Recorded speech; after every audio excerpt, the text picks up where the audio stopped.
Hi, everyone. Today we're talking a little bit about the internal business case. You know your website needs work, your team knows it, your agency that you work with knows it, but somehow every time it gets in front of finance or the executive team, it dies. Not because the work isn't needed, but because you couldn't make a case in a language they speak.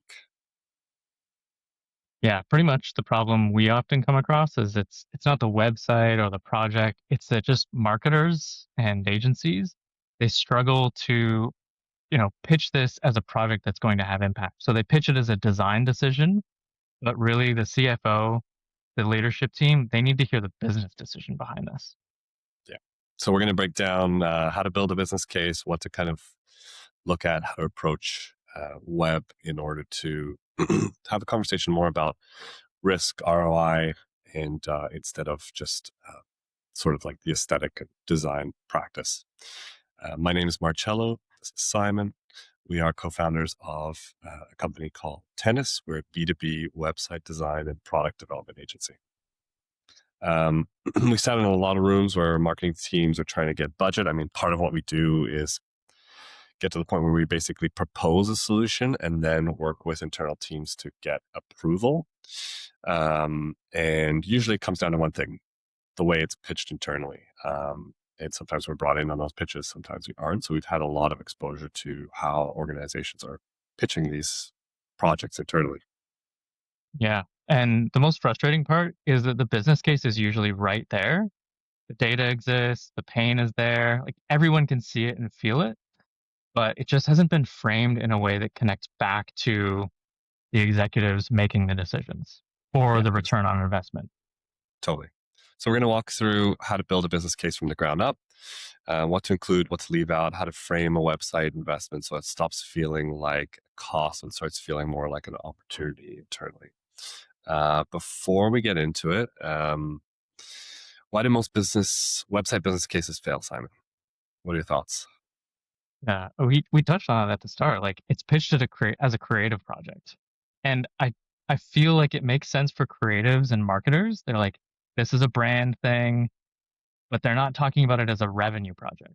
It's a design project. It's a creative project, and it's bad enough that people struggle to connect creativity and design with ROI. So it's just creative, not as a revenue project. There's usually no baseline metrics, so they just don't know what they're even measuring against. They don't know how good or how bad they're doing. So if you just don't know, what's the point? You don't know how Mhm. good things could be or how bad you're currently performing.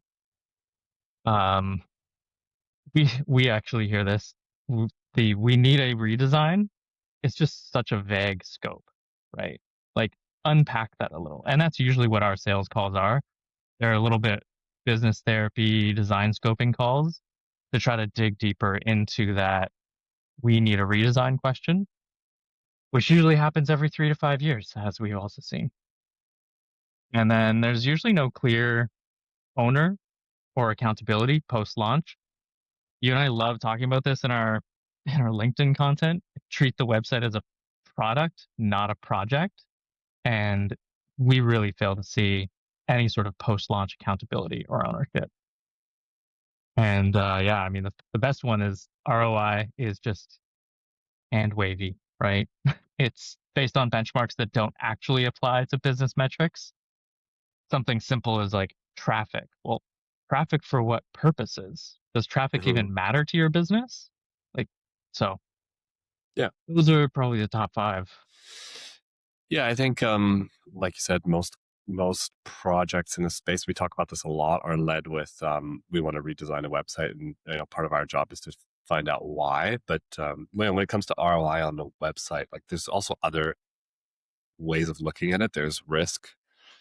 Are you compliant, accessible, and compliant? That's a huge fine if you're not within the certain criteria of company where like the fines are 50 to 100K per day. There's also just costs, like the cost of ownership and the cost of management. Usually, before we come into these projects, is sometimes astronomical, and that's a really easy business case to present the before and after of a poorly managed website. It's a crazy how much time people spend on things that are unnecessary, or how much it costs to just make minor tweaks. Hmm. Yeah, like I find that's the conversation we like to have most is just how could a new website actually streamline things for your marketing team to deploy content faster and better. And just all the time commitment. If you're working with a bad CMS, you're just burning hours, burning Hmm. commitment. You can be burning people out. Some people just get on our sales calls and the first thing they talk about is how much they hate the CMS. Yeah. Um, where So, are we? yeah, if someone's listening and they want to build a business case, what does that actually look like? Walk me through the structure. Yeah, I mean, I think we've both got a couple that we come across often. The current cost is usually the biggest blind spot. People just don't know what the website is costing the business. It could be lost leads, it could be slow load times, it could be high bounce rates or low engagement now, which is sort of the modern take on bounce rates. The inefficiency of content operations is usually the most significant one when it comes to costs, but there's all that other stuff. Hosting, clients usually just don't even know what they're paying, right? I was just going to say that, like, when we have this conversation about current cost, I think almost 100% of the time, uh, people can't answer the question on the call. It's almost Yeah, always a yeah, follow up. exactly. I know. And then they disappear for like a week or two and say like, I couldn't find that information. um, I like this next one too. It's about opportunity. Just the opportunity cost of leaving things as is.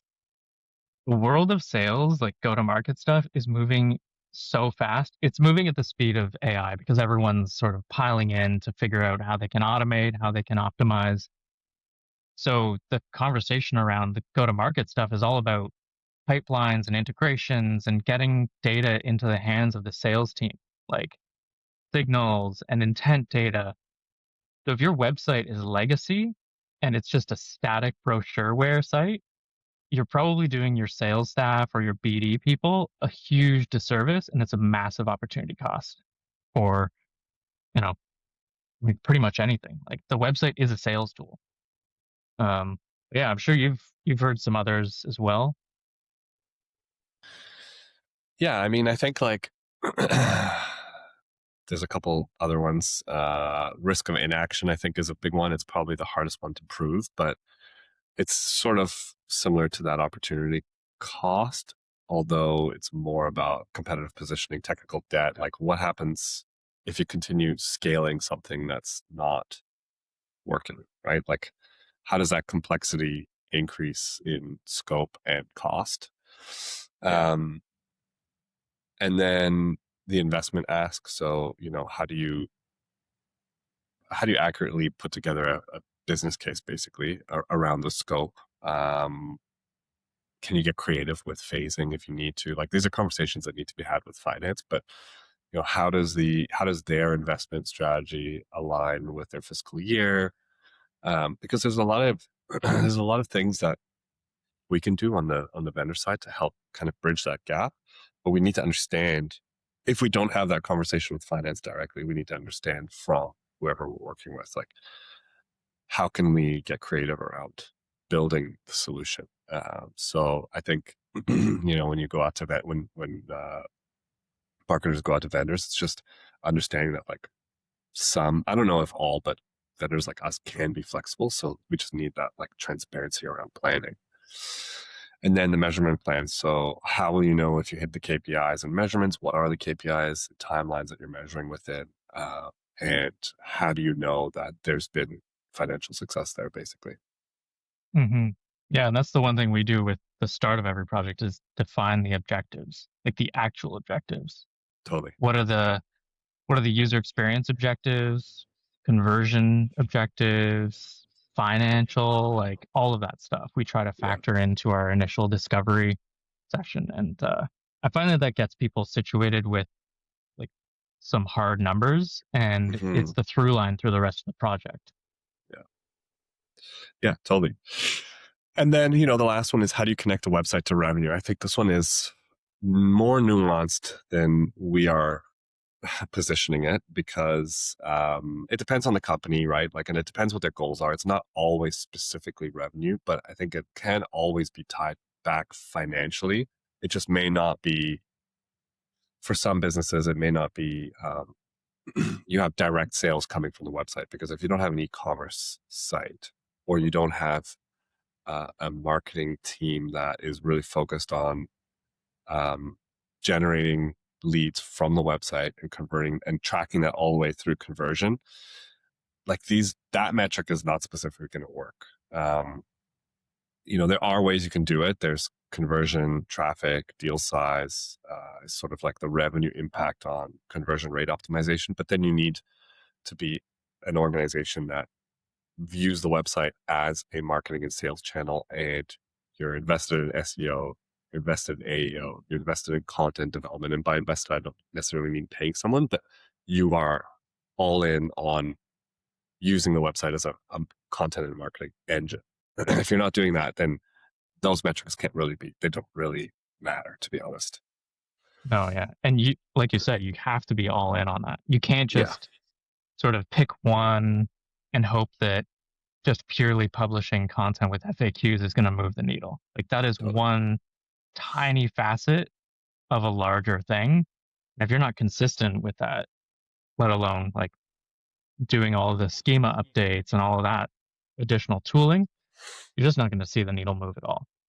Totally. Although, like, if your website is ancient and terrible, like a lot of these metrics will just naturally improve by having a better website. Oh yeah, for sure. Like things like We've form abandonment rates. If you're not even offering any sort of content or downloadables or anything, or any sort of lead generation through the website, and then you do something simple, you're going to have a pretty big uptick in percentage increase. Um, yeah. yeah, I think page the big one, speed. Like, the big one that's really easy for most organizations is content bottlenecks. So if your marketing department is using the website as a tool, um, how much time are they wasting or burning on cycles that just are non-productive? Currently measuring that and then trying to improve that metric is at least the baseline for all marketing teams. From there, you can start to build up and start moving more towards like a sales and marketing tool. A website is a sales and marketing tool, thinking of it more as a product. But if you're in an organization that's not that inclined and doesn't have your primary goal for the website to be used as a sales tool, the bare minimum is, how are we using the website now? How or why is it inefficient? And then how do we improve that? So that's just table stakes, I think. mhm. Yeah, and there's no excuse these days. Like the CMS platforms out there, they've just become so much more refined and integrated into marketing systems, but you need the right team to implement that stuff, Totally. and understand like what challenges you're trying to solve. Because Yeah. sometimes the content bottlenecks are due to internal workflows or maybe legacy workflows from teams working with a previously bad website CMS, right? Yeah, I was just going to say like page speed is the one that actually has a pretty big impact. If your site takes 3 seconds to load, not only are users going to just disappear, no one's going to wait around for that long, unless it's a 3 second animation. Right? Maybe, maybe. Um, I'd wait it's around for a not just 3-second the animation. yeah. If it's cool, I'm gonna stick around. Um, but yeah, like it's bad for the user experience, but Google is also gonna they are going to look at your site. They're going to see that it's not optimized, it loads slow, and they're going to not appreciate that. They're not going to ensure your site's getting where it needs to be shown. Yeah. So we mentioned direct connections to revenue, and then there's a bunch of indirect connections, which is like, how are you showing up in search? How are you showing up on AI search? Uh, what's your brand credibility with people visiting the site? Talent acquisition, partner and investor perception, like all of those things are indirect, but definitely have an impact. It's a lot harder to measure, but is part of the business case for sure. Yeah. The talent acquisition one is funny because I just had a call last week. This is like someone who's new to the role, a couple of people who are new to the role. So when we met about the website, they were talking about how, like, their employment journey, they were looking at the existing website and they were genuinely confused about what the organization even did and if they should work there. Yeah, So we have someone who just got hired saying, I was debating whether or not to bother applying. Like, that's a huge tell. There's totally. a slew of other issues that actually relate to the brand credibility and the partner perception, but that one was connects to everything that we just talked about. Yeah, that's a good one. And like, and just, the organic lead flow from SEO and content is, I mean, we're a small business compared to a lot of the companies that we work with. And we have had a huge impact on our own website, just doing stuff organically ourselves, right? Like there's definitely been an uptick in inbound over the last, probably, would you say 6 months, maybe, of like quality inbound, I should say. Yeah, Uh, quality and, inbound for sure. and that's for a company that's fairly small, a lot smaller than the organizations that we deal with. So have a lot less opportunity for like online engagement with staff, customers, all that kind of stuff. And the AI, AEO, and SEO work and content work that we've been doing has had a pretty big percentage increase in lead flow and revenue ultimately. So it's like all these things can be measured. Is your website currently generating any leads? If it's a bad website, it's probably generating 0 leads. So you can actually have that as a goal, and that means the scope needs to include SEO, AEO, some content guidance around like what to be writing about, how to write it, like what that workflow looks like. But you should see a pretty significant uptick in inbound outreach by doing that. Hmm. Or at least just your ideal customer, like your ICPs actually visiting your site. If you're Yeah, tracking and de-anonymizing visitors like you should be, hopefully your ICP is visiting your site. yeah, And that's that I another would marketing metric. classify still as like a lead. Because one thing we do see often in B2B services and like sales is that whole get in touch form thing. No one's doing it. Like, no one looking to spend 50 to $100,000 on a web project or services contract. They're rarely filling in that get in touch form. I mean, They're we've had an coming to the uptick in that. site. We have for sure. It's just percentage wise, like where some of the other leads are coming from. Like, yeah. Yeah, yeah, compared to like all of the leads for sure, it's like a smaller percentage, Hmm. but to go from 0 to 20% of your leads coming in through inbound is a significant bump.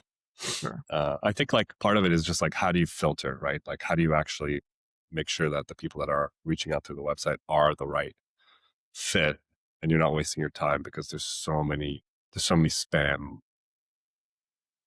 I don't even know what their strategy is, but there's so much spam out there, and we have in the past got a lot of it, and then been able to like filter that out so that we're only dealing with people that are actually interested. Hmm. And I think our positioning's done a good job of Yeah. getting the right people into that form as well. Hmm. Like 6 months ago, we did not have as tight of a positioning as we do now. And it means that the quality of the conversations we have are much better. Totally. Um, okay, so let's say that you approach finance with the full budget.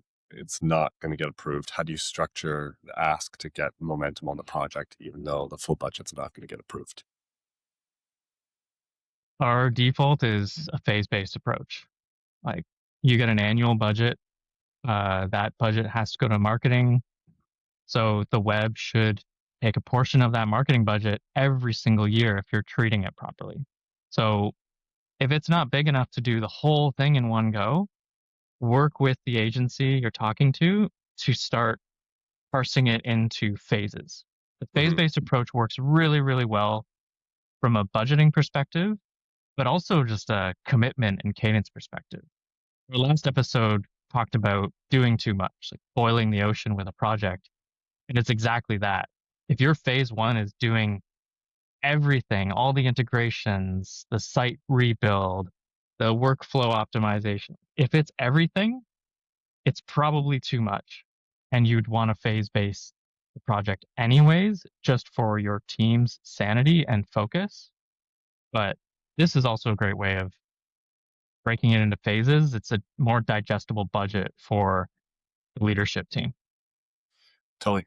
I think it reduces the perceived risk because you're not committing to the full thing, and it gives you a chance to prove ROI earlier. So phase one justifies phase two, justifies phase three, well, whatever, however you structure it. But and we've talked about this from a product perspective too, like proof of concept, MVPs. There's sort of like initial phases of a much larger project. All right, if someone's listening and they need to bring a website investment to their leadership team in the next 60 days, what should they do first? I mean, again, like we talk about this all the time, but start with the goals. Like, what are the quantifiable goals? What are you trying to influence? Like, it can't just be you can't approach finance and just say like we need to redesign the website. It's got to be grounded in something more important to the business. So I would say, figure out the baseline metrics for whatever the KPIs are that you're trying to influence, and from that you can also start to figure out the cost of status quo. Like, if we don't influence these KPIs, we're not going to achieve X, whatever it is. Build like a business case for where you're at. Yeah, that's awesome. And I'll go next. I got frame it like a business initiative, not just a web project. Like we talked about earlier, it's too often framed as a website redesign, as like a creative project. And when you frame it like that, it alienates the rest of the organization. Marketing gets the language, they understand the value, but framing is so important for getting this project over that line. Mm-hmm. Yep. Yeah, build the measurement plan before you ask for the budget. So how are you going to be measuring those KPIs over what amount of time? I think is another good thing to present. And then just the last one, I think, is just try to understand how the finance team wants to spend money. Is it an operational expenditure or a capital expenditure? Like, is it a 1 year, 2 year, 3 year? Like, what do they prefer? Because we, at least, I can't speak for the whole industry and how other vendors price, but we are very flexible. We can work in a wide range of different ways that are mutually beneficial. So, if it is operating expenditure versus capital expenditure, like, that's okay. We can change the scope and budget to fit that, but we need to kind of have an understanding of like what is the preferred approach. And that conversation, I think, needs to be had internally ideally before you start getting Yeah. towards the end of scoping. I really love that distinction between the OPEX and CAPEX stuff, because that's an area where we often find ourselves with some organizations. Totally. And I think in the same vein, around like the spend in general and maybe taking a phase-based approach, go in with a phase-based ask. Explain that this is more of a roadmap over multiple months, multiple years, whatever it has to be. But I think people like to see that plan. And I've Mm-hmm. sat on like plenty of calls over the last couple of weeks where I've collaborated with the marketing team on how to split up the budget so that they could sell it internally.